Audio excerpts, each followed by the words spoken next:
Beloved in Christ, greetings to each one of you in the precious name of our Lord and Savior Jesus Christ. As we await the great festival of Christmas, let us prepare ourselves so that we may be shown its true meaning. Let us hear in lessons from Holy Scripture how the prophets of Israel foretold that God would visit and redeem His waiting people. Let us rejoice in our carols and hymns that the gospel, the good purpose of God is being mightily fulfilled. Let us celebrate the promise that our Lord and Savior Jesus Christ will bring all men and women and all things into the glory of God's eternal kingdom. The blind receive their sight, and the lame walk. The lepers are cleansed, and the deaf hear. The dead are raised up, and the poor have the gospel preached to them.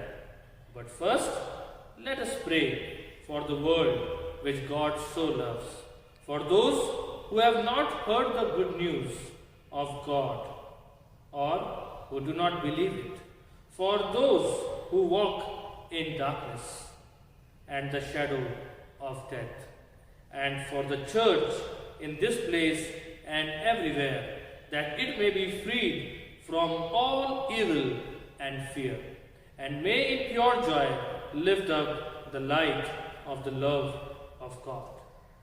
The circle of wreath which we will place before the altar reminds us of God Himself, His eternity and endless mercy which has no beginning or end.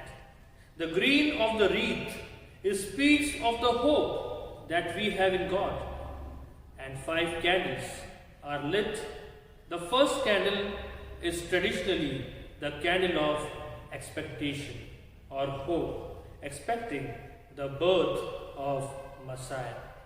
3 candles of Advent are associated with different aspects of the Advent, such as love, peace, joy. Everything tells about the redemption of mankind through God's grace.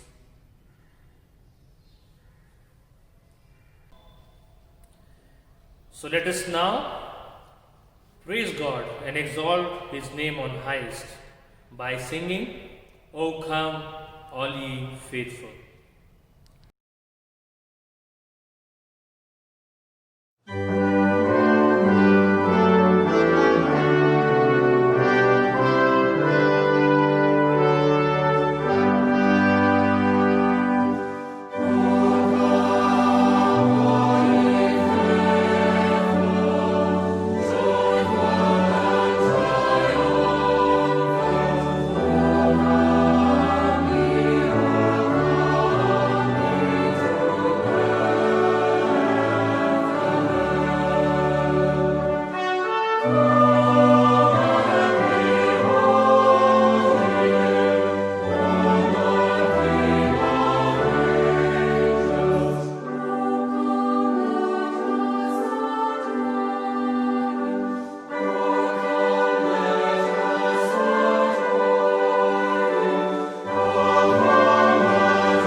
Now we'll have the reading from the Old Testament. The reading is taken from the prophetic book of Isaiah, chapter 2, verses 2 to 4. I repeat, the book of Isaiah, chapter 2, from its second verse. In the last days, the mountain of the house of the Lord will be established as the chief of the mountains, and will be raised above the hills, and all the nations will stream to it. And many peoples will come and say, Come, let us go up to the mountains of the Lord, to the house of the God of Jacob, that He may teach us concerning His ways, and that we may walk in His paths. For the law will go forth from Zion, and the word of the Lord from Jerusalem. And he will judge between the nations and will render decision from many peoples. And they will hammer their swords into plowshares and their spears into pruning hooks. Nation will not lift up swords against nation, and never again will they learn war. This is the word of God. Let us now spend some time in prayers. Let us look unto the Lord, bow down our heads, and look to God in prayer. Let's pray. Almighty Father, gracious Lord, once again we come into your presence in the name of your Son, Lord Jesus Christ. We want to exalt your name on highest. We want to give you all glory, all honor, because we know that you are the King of kings and the Lord of lords. We want to thank you for your begotten Son, whom you sent into this world, so that we all may have everlasting life.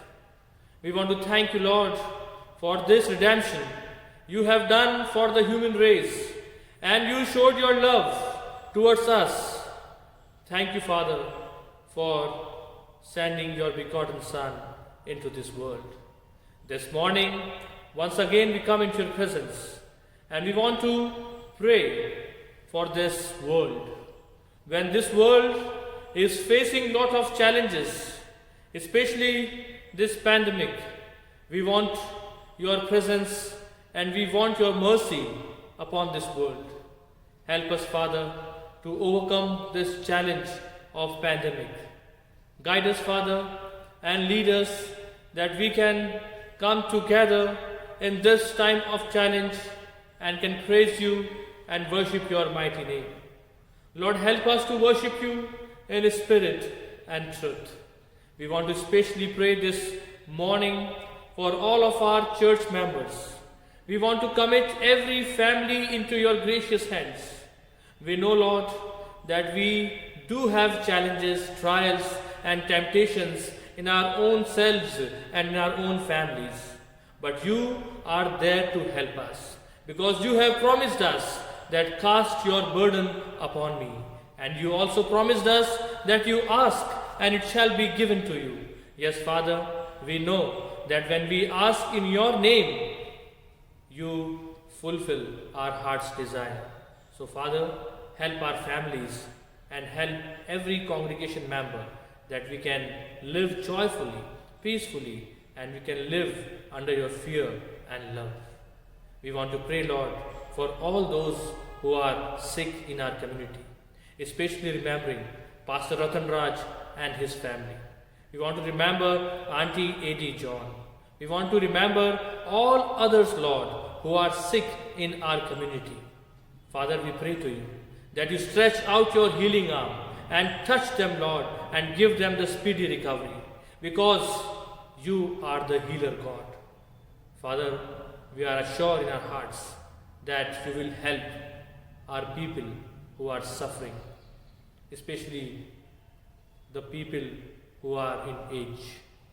Father, give them strength, because you have promised that your grace is sufficient for them.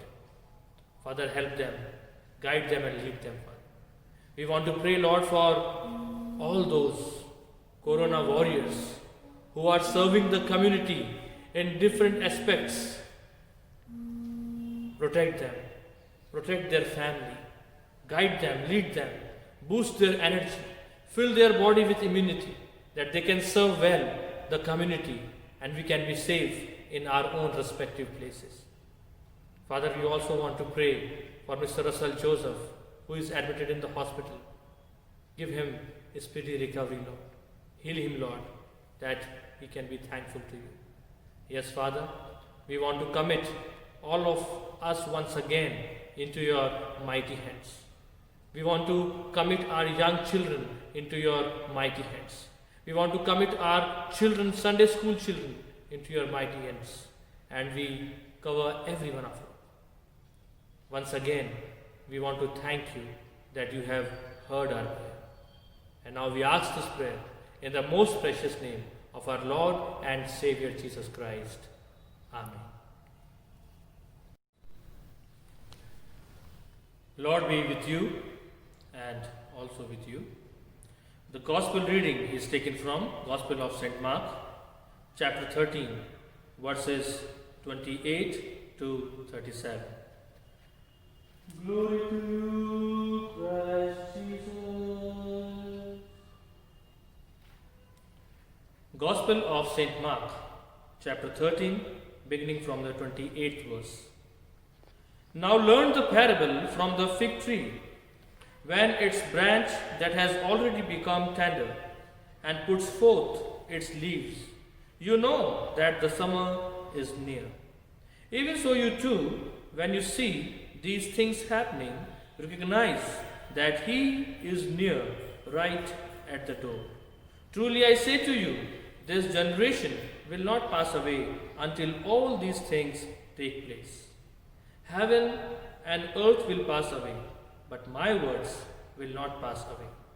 But of that day or hour no one knows, not even the angels in heaven, nor the Son, but the Father alone. Take heed, keep on the alert, for you do not know when the appointed time is. It is like a man away on a journey, who upon leaving his house and putting his slaves in charge, assigning to each one his task, also commanded the doorkeeper to stay on the alert. Therefore, be on the alert, for you do not know when the master of the house is coming, whether in the evening, at midnight, at cock crowing, or in the morning, lest he come suddenly and find you asleep. And what I say to you, I say to all, be on the alert. This is the gospel of Christ Jesus. Praise God, from whom all blessings flow. Praise Him, all creatures down below. Praise Him above, angelic hosts. Praise Father, Son, and Holy Ghost.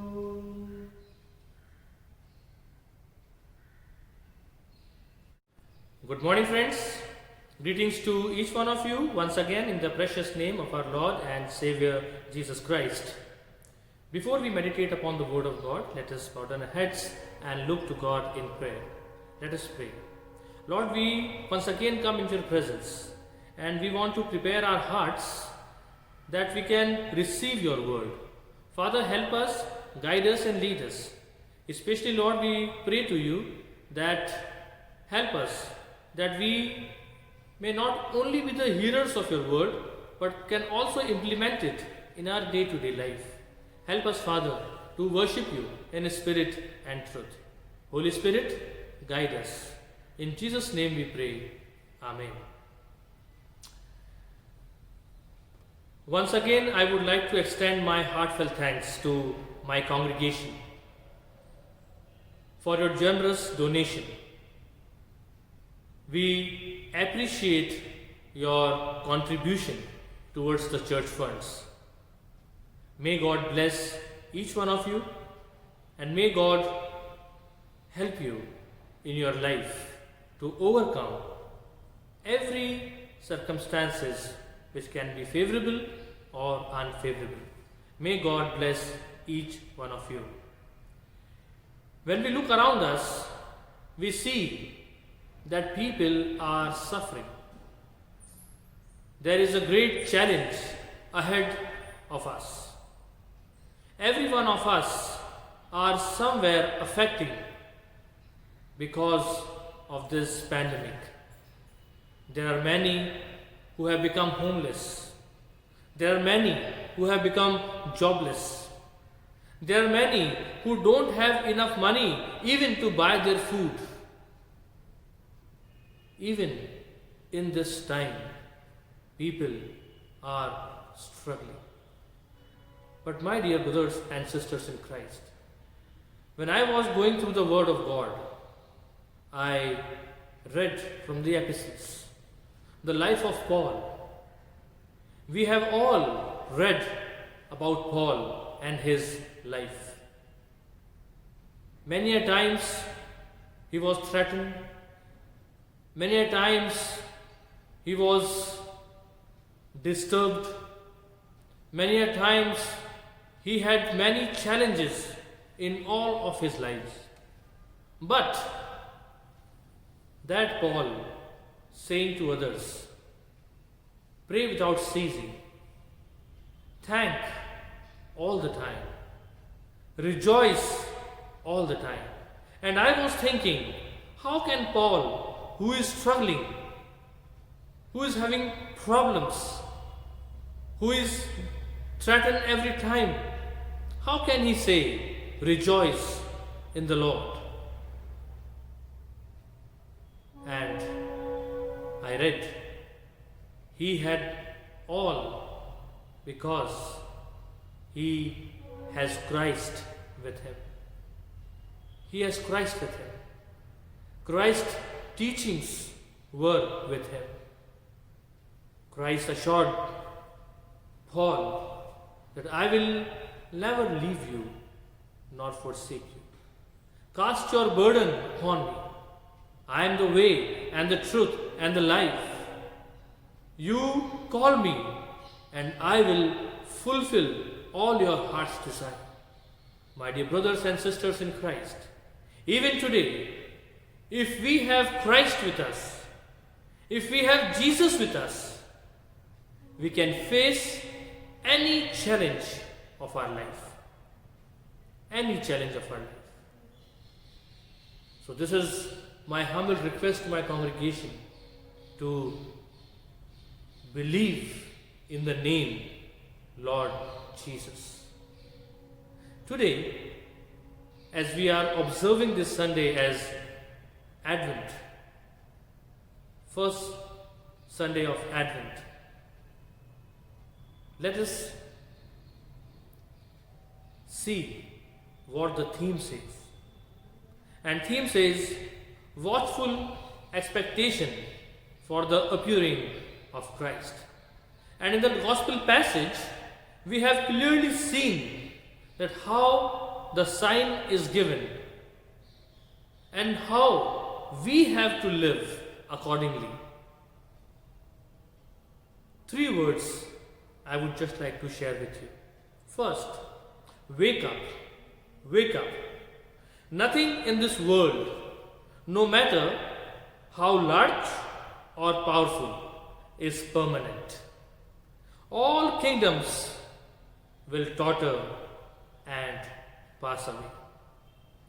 Only kingdom of God is real and eternal. But many a times we think in ourselves that this world is permanent. Our property is permanent. Our money is permanent. Our relationships are permanent. Our house is permanent. But Word of God says, nothing is permanent on this earth except the kingdom of God. So wake up and see how the kingdom of God is waiting for you. Secondly, watch. No human knows when the kingdom will fully come. The Word of God says, many will come in my name and will preach the gospel. But don't believe, because they are the false preachers. And there are many around us in this world who would say, on so and so date, on so and so year, this world will finish. They prophesy. But the Word of God says, only Father knows when the end will come. And that's why we have to be very watchful that the false teachers, other cults may not deceive you. So we have to be watchful all the time and prepare our souls and our lives and prepare at all times. And finally, the Word of God says, be on guard. Be on guard. No single sign can be seen as the definite sign. There were many who were saying that this corona will end everything. Now the end times have come. But we cannot say this is not the definite sign for the believers.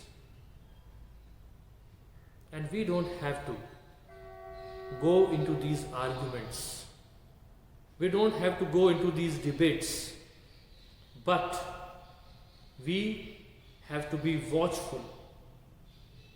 We have to be on guard. We have to be alert and awake all the time that Satan may not deceive us. And whether Jesus comes today or whether he comes after several years, we should be ready all the time to welcome him. To welcome him. My dear brothers and sisters in Christ, so now let us, as we enter into this Advent season, with this hope that Christ will come again, and that let us live faithfully and be righteous in all that we do. In all that we do. Today, we are also observing a historic day. The Church of North India is celebrating its Golden Jubilee. The journey of Church of North India is completed its 50 years. 50 years. I would just like to read one extract from the book. The sacred ministry of Church of North India was not made up at its inauguration. Rather, it was received from several historical streams running down from the apostles and the primitive church through Reformation to our times. These streams of ministries were unified as one, and this happened at the inauguration of the Church of North India in Nagpur at All Saints Cathedral on 29th November 1970. As we mark this day for the unification of different streams of ministries, let us be reminded to stay united. Martin Luther King Jr. writes, "Men hate each other because they fear each other. They fear each other because they don't know each other. And they don't know each other because they are often separated from each other." So, my dear brothers and sisters in Christ, on 29th of November 1970, the 6 churches came together, and there was no fear, but they all came together to inaugurate the Church of North India. And the most important thing which I like of this unification is that all 6 churches who were united, they had their own moderator or bishop, they had their own general secretary, they had their own treasurer. But when they unified, when they united, 5 bishop has to sacrifice, 5 general secretaries has to sacrifice, 5 treasurer has to sacrifice, because after the unification there will be only one bishop or moderator, there will be only one general secretary, there will be only one treasurer. Can you imagine how the other 5 churches have sacrificed for the unity in Christ? What we can learn? we can only learn that unity and love needs sacrifice. If we can sacrifice for one another, we can truly show our unity with one another, which is pleasing to God. So we congratulate every member of Church of North India when they are celebrating this golden jubilee today. May God bless each one of you. Amen. Let us now bow down our heads once again and say the closing prayer. Almighty Father, gracious Lord, once again we come into your presence and we want to thank you for your mercy and for your grace and for your love.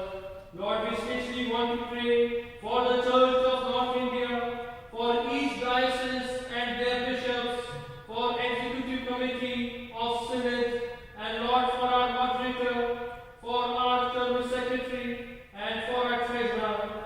Lord, we pray to you that you bless the Church of North India and help us and guide us, Lord, so that we can move ahead to prove and to share your love with everyone of this world. Yes, Father, we want to pray once again for our congregation. We want to pray for all those who are sick, especially remembering Mr. Rasad Joseph, Mrs. Lady John, Pastor Ratan Raj and his family, and Lord, for everyone who is not feeling well. Stretch out your arm and give them a speedy recovery, Father. Yes, Father, once again, we pray to you that in this Advent season, you help us, Lord, so that we can be your true witnesses. Share our hearts, even in this time of pandemic, you fill our hearts with your joy and peace, that we can move ahead in you, Lord. Guide us and lead us throughout our lives. We ask this prayer in the most precious name of our Lord and Savior Jesus Christ, who taught us to pray like this. Our Father, who art in heaven, hallowed be thy name. Thy kingdom come, thy will be done, on earth as it is in heaven. Give us this day our daily bread, and forgive us our trespasses, as we forgive those who trespass against us. And lead us not into temptation, but deliver us from evil. For thine is the kingdom, power, and glory, forever and ever. Amen. And the blessing of God Almighty, the Father, the Son, and the Holy Spirit be among you and remain with you always.